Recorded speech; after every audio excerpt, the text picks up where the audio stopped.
2, 3.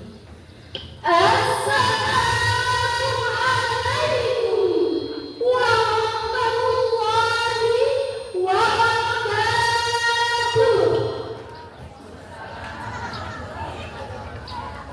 Alhamdulillahi wahda, wassalatu wassalamu ala man la nabiyya ba'da.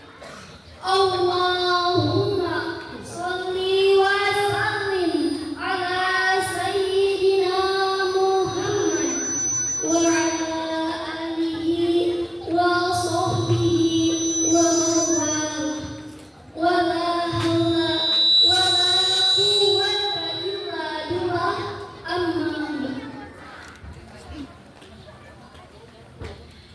Dewan guru yang arif dan bijaksana dan hadirin yang berbahagia, dalam dunia yang demikian luas dengan jarak antar negara yang amat berjauhan, tidaklah menjadi penghalang bagi kita untuk mengetahui apa yang sedang terjadi di belahan negara lain. Mengapa demikian hadirin? Karena tersedianya alat elektronik digital saat ini yang mempercepat arus informasi dan komunikasi dalam hitungan detik. Tapi hadirin, perlu kita catat bahwa kecanggihan alat komunikasi itu bisa membawa dampak positif di samping dampak negatif. Contoh yang paling aktual adalah realitas hoax melalui media sosial yang memancing konflik di antara kita. Oleh karena itu, pada kesempatan yang penuh umrah ini, izinkanlah kami menyampaikan syarah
Terima kasih atas penampilan yang begitu luar biasa.